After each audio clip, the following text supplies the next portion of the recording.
So അങ്ങനെ നമ്മൾ ബില്ലൊക്കെ സെറ്റിൽ ചെയ്തു. ഇനിയിപ്പോൾ വീട്ടിൽ പോകണം. 3-4 ദിവസത്തെ അതികഠിനമായ പനിക്ക് ശേഷം 2 ദിവസത്തെ ഹോസ്പിറ്റൽ വാസത്തിന് ശേഷം എൻ്റെ ന്യൂ ഇയർ കൊളായി. അത് വേറെ കാര്യം. ഇന്നിപ്പോൾ 31-ാം തീയതിയാണ്. ഇന്ന് വൈകുന്നേരം ഒരു 5:30 ആകുമ്പോൾ എനിക്ക് ഇറങ്ങാൻ പറ്റുന്നത്. ശരിക്കും ഈ ഒരു ഇഞ്ചക്ഷൻ കൂടിയുണ്ട്. അപ്പോൾ അത് കഴിഞ്ഞിട്ട് ഇറങ്ങാൻ പറ്റത്തുള്ളൂ. ഞാനിത് ഹോസ്പിറ്റലിൽ നിന്ന് തന്നെ പറയുവാണ്, നമ്മളെപ്പോഴും ഒരു ഹെൽത്ത് ഇൻഷുറൻസ് എടുത്തിട്ട് ഭയങ്കര നല്ലതാണ്.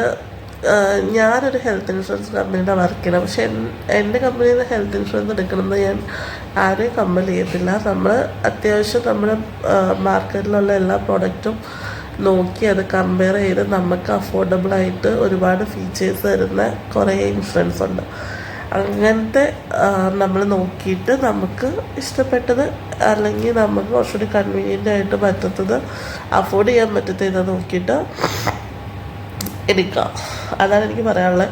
ഇതെടുത്തുള്ള ഗുണം എന്ന് വെച്ച് കഴിഞ്ഞാൽ, ഞാൻ പറഞ്ഞല്ലോ, കഴിഞ്ഞ ദിവസം അമ്മയ്ക്ക് വയ്യാണ്ട് ഞങ്ങൾ മെഡിക്കൽ കോളേജിൽ പോയിട്ടുണ്ടായിരുന്നു. ചെയ്യാത്ത ആളുടെ കൂടെ പോണ ആൾക്ക് വരെ അസുഖമായിട്ടായിരിക്കും നമ്മൾ തിരിച്ചു വരുന്നത്.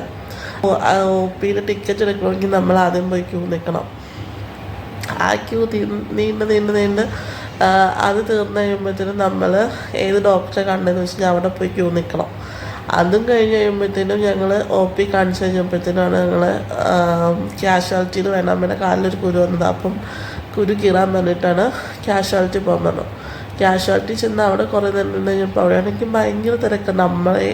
അത് അവിടെ വരുന്ന രോഗികളെ വെച്ച് നോക്കുമ്പോൾ നമുക്കൊന്നും വലിയ അസുഖങ്ങളില്ല. കാരണം അമ്മയുടെ ഒരു ചെറിയ കുരു വീഴാൻ പോയത് വലിയൊരു കാര്യമൊന്നും പറയുന്നപ്പോൾ അവിടെ കൈ പോയവർ, കാല് പോയവർ, തലയിടിച്ച് വീണവർ, അങ്ങനെ ഇങ്ങനെ വലിയ കാര്യങ്ങളൊക്കെ വരുന്നത്. ക്യാഷ്വാലിറ്റി പ്രത്യേകിച്ച് മെഡിക്കൽ കോളേജിൽ അറിയാമല്ലോ, നോർമലി എന്ത് അസുഖം ഉണ്ടായോ അല്ലെങ്കിൽ എന്തെങ്കിലും ചെറിയെന്നല്ല പെട്ടെന്ന് ആൾക്കാർ സാധാരണക്കാർ ഓടിയെത്തുന്ന മെഡിക്കൽ കോളേജിലേക്കാണ്. അപ്പോൾ ഞങ്ങൾ വീട് മെഡിക്കൽ കോളേജിൻ്റെ അടുത്തായത് കാരണം നമ്മൾ ഏറ്റവും കൂടുതൽ പോകുന്നത് അങ്ങോട്ടാണ്. പക്ഷെ ഓൾറെഡി ഞാൻ ഇതിനോട് പറഞ്ഞത് എനിക്കെന്തെങ്കിലും വന്നു കഴിഞ്ഞാൽ എനിക്ക് മെഡിക്കൽ കോളേജിൽ പോകാൻ പറ്റത്തില്ലെന്ന്.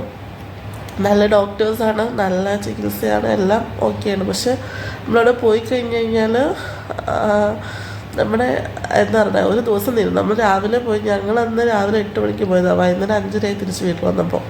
അപ്പോൾ അവിടെ ഒരു ഉച്ചയ്ക്കായപ്പോൾ 1 മണിയായപ്പോൾ അങ്ങനെ ഇത് കഴിഞ്ഞു. അപ്പോൾ 2 മണിക്കൂർ ഒബ്സർവേഷൻ നിന്നിട്ട് 2 മണിക്കൂർ കഴിഞ്ഞ് വരാൻ പറഞ്ഞു.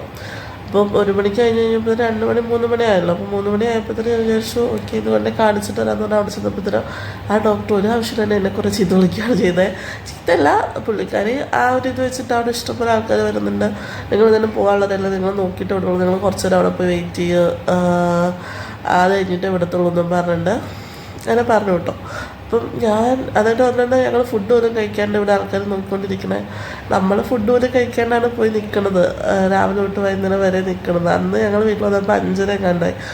രാവിലെ 8 മണിക്ക് പോയതാണ്. രാവിലെ തൊട്ട് വൈകുന്നേരം വരെ ഇത് പറഞ്ഞിട്ട് ഞാനും അമ്മയൊന്നും കഴിച്ചില്ല. അവസാനം കട തപ്പി പുറത്തിറക്കുമ്പോൾ പുറത്തൊരു ടീ ഷോപ്പ് പോലത്തെ ഒരു ചേച്ചിമാരുടെ കുടുംബശ്രീയാന്ന് തോന്നണം.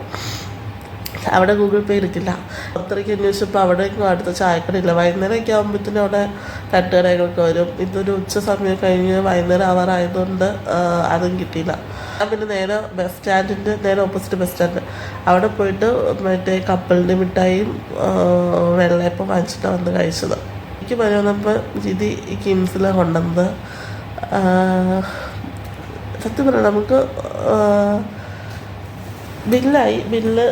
ഞാൻ ബില്ല് കയ്യിൽ വെച്ചിട്ടാണ് സംസാരിച്ചുകൊണ്ടിരിക്കുന്നത്. പക്ഷേ ഇത് ഞാൻ നിങ്ങളോട് പറയാനുള്ള കാര്യം എന്ന് വെച്ചാൽ, ഒരു ഹെൽത്ത് ഇൻഷുറൻസ് എപ്പോഴും എടുത്തിട്ടുണ്ട് ബെറ്ററാണ്.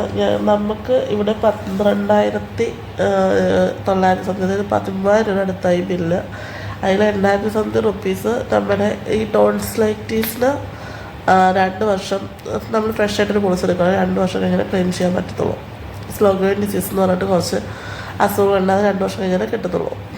അപ്പം ഈ ടോൺസിലൈറ്റീസ് റിലേറ്റഡ് ആയത് കാരണം അങ്ങനെ പോളിസി 2 വർഷം ആയിട്ട് കംപ്ലീറ്റ് ആവാത്തതുകൊണ്ട് അത് ഇതിനകത്ത് കവർ ചെയ്യത്തില്ല. അപ്പം അതുകൊണ്ട് ഞങ്ങൾ GMC ആണ് കൊടുത്തത്. GMC എന്ന് പറയുമ്പോഴത്തേനും ഓൾമോസ്റ്റ് എല്ലാവർക്കും അറിയാമായിരിക്കും, അറിയില്ലാത്തവർക്ക് വേണ്ടി ഞാൻ ഒന്നുകൂടി പറയാം. GMC എന്ന് പറഞ്ഞു കഴിഞ്ഞാൽ, ഞാൻ ഏതെങ്കിലും ഒരു സ്ഥാപനത്തിൽ വർക്ക് ചെയ്യുകയാണെങ്കിൽ ആ സ്ഥാപനം നമുക്ക് വേണ്ടിയിട്ട് ഗ്രൂപ്പ് മെഡിക്കൽ ഇൻഷുറൻസ് എടുത്തു തരും. അപ്പം ഞാൻ ആദ്യത്തിൽ വർക്ക് ചെയ്യണ കാരണം കമ്പനി വക എനിക്കൊരു ഇൻഷുറൻസ് ഉണ്ട്.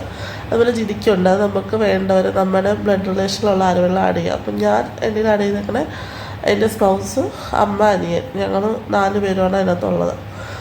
അപ്പോൾ ഇവിടെ വന്നപ്പോൾ ഇത് ഉണ്ടെന്നുള്ള ധൈര്യത്തിലാണ് നമ്മൾ കിംസിലേക്ക് പോകുന്നത് തന്നെ. നമ്മൾ എത്ര ബില്ല് വന്നാലും നമുക്കത് ബാക്കിയുള്ളത് നമുക്ക് കൊടുക്കാൻ പറ്റും എന്നുള്ളൊരു വിശ്വാസത്തിലാണ് വന്നത്.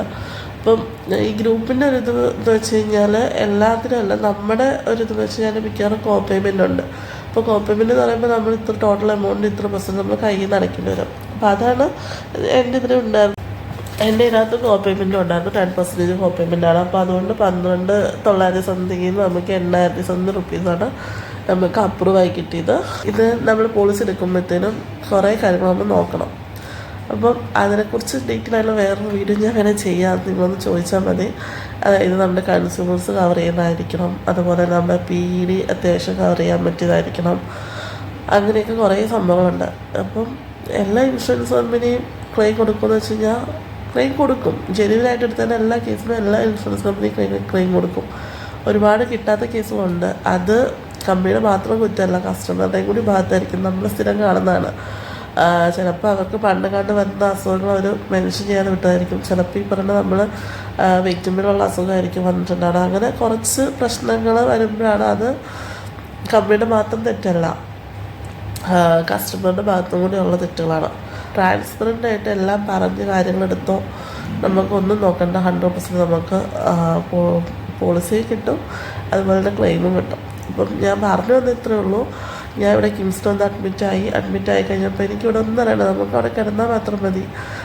സമയം ഫുഡ് നമുക്ക് ഇവിടെ എത്തുന്നു. ഇവിടെ ഫുഡ് ഓർഡർ ചെയ്യുന്നു. രാവിലെ വൈകുന്നേരം വന്ന് ആൾക്കാർ നമ്മുടെ ഇന്ന് ക്ലീൻ ചെയ്ത് തരുന്നു.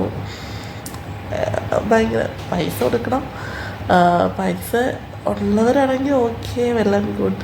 അപ്പം നമ്മളിപ്പോൾ പൈസ ഇല്ലാത്തവരാണെങ്കിൽ ഒരു ഹെൽത്ത് ഇൻഷുറൻസ് എടുത്ത് വയ്ക്കുന്നത്. ഹെൽത്ത് ഇൻഷുറൻസിൻ്റെ ഒരിക്കലും ഒരു പ്രമോഷൻ വീഡിയോ അല്ല കേട്ടോ. ഇതിപ്പം ഞാനിവിടെ 2 ദിവസമായിട്ട് ഇവിടെ അഡ്മിറ്റായിട്ട് കിടന്നപ്പോൾ ഞാൻ എങ്ങനെ ആലോചിച്ചൊരു കാര്യം, അത് 10 പേരടുത്ത് എത്തുവാണെങ്കിൽ അതിൽ ഒരാൾക്കെങ്കിലും ഉപകാരപ്പെടും. എന്ന് വെച്ചാൽ ഞാനിവിടെ കിടന്നപ്പോൾ തന്നെ ഞാൻ വിചാരിച്ചു അമ്മേനെ അന്യനെ കൊണ്ട് എപ്പോഴും ഞങ്ങൾ മെഡിക്കൽ കോളേജിൽ പോകുന്നത്. പിന്നെ അധികം അഡ്മിഷനൊന്നും വരാറില്ല. രാവിലെ പോയിട്ട് വൈകുന്നേരം വരുന്ന കേസുകളാണ് വരുന്നത്. അപ്പം അമ്മയ്ക്ക് നമ്മൾ ഇൻഷുറൻസ് എടുത്തിട്ടുണ്ട്. അമ്മേനെ ഇപ്പോൾ 2 വർഷമായിട്ടുള്ള. അപ്പോൾ അല്ലാത്ത പിന്നെ 24 hours അഡ്മിഷനില്ലാത്ത കേസുകളൊന്നും നമുക്ക് ഇൻഷുറൻസിൽ നോർമലി കവർ ചെയ്യത്തില്ല. അപ്പോൾ അതൊക്കെ കൊണ്ടിട്ട് നമ്മൾ ആ ഒരു ഇത് വെച്ചിട്ടാണ് മെഡിക്കൽ കോളേജിലേക്ക് പോകുന്നത്. പിന്നെ നമുക്ക് ഏറ്റവും അടുത്ത് അതായതുകൊണ്ടാണ് അങ്ങോട്ട് പോകുന്നത്.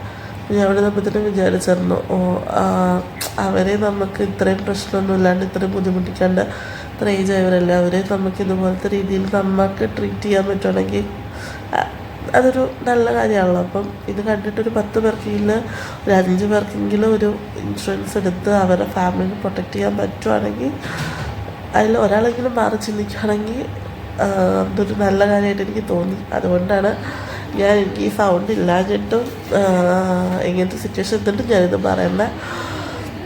അപ്പം ഈ വീഡിയോയിൽ അത്രയേ ഉള്ളൂ. നിങ്ങളെല്ലാവരും അതിനെക്കുറിച്ച് പഠിക്കുക. എന്തെങ്കിലും ഡൗട്ടോ കാര്യങ്ങളുണ്ടെങ്കിൽ എനിക്ക് പേഴ്സണലായിട്ട് മെസ്സേജ് അയക്കാം, അല്ലെങ്കിൽ എന്നോടൊന്ന് കമൻറ്റ് ബോക്സ് ഇട്ട് കഴിഞ്ഞാൽ ഞാൻ അതിന് കറക്റ്റായിട്ടുള്ള അല്ലെങ്കിൽ എനിക്കറിയാവുന്ന രീതിയിലുള്ള മറുപടി ഞാൻ വീഡിയോസായിട്ട് ചെയ്യാം. അപ്പോൾ അത്രയേ ഉള്ളൂ. ബൈ.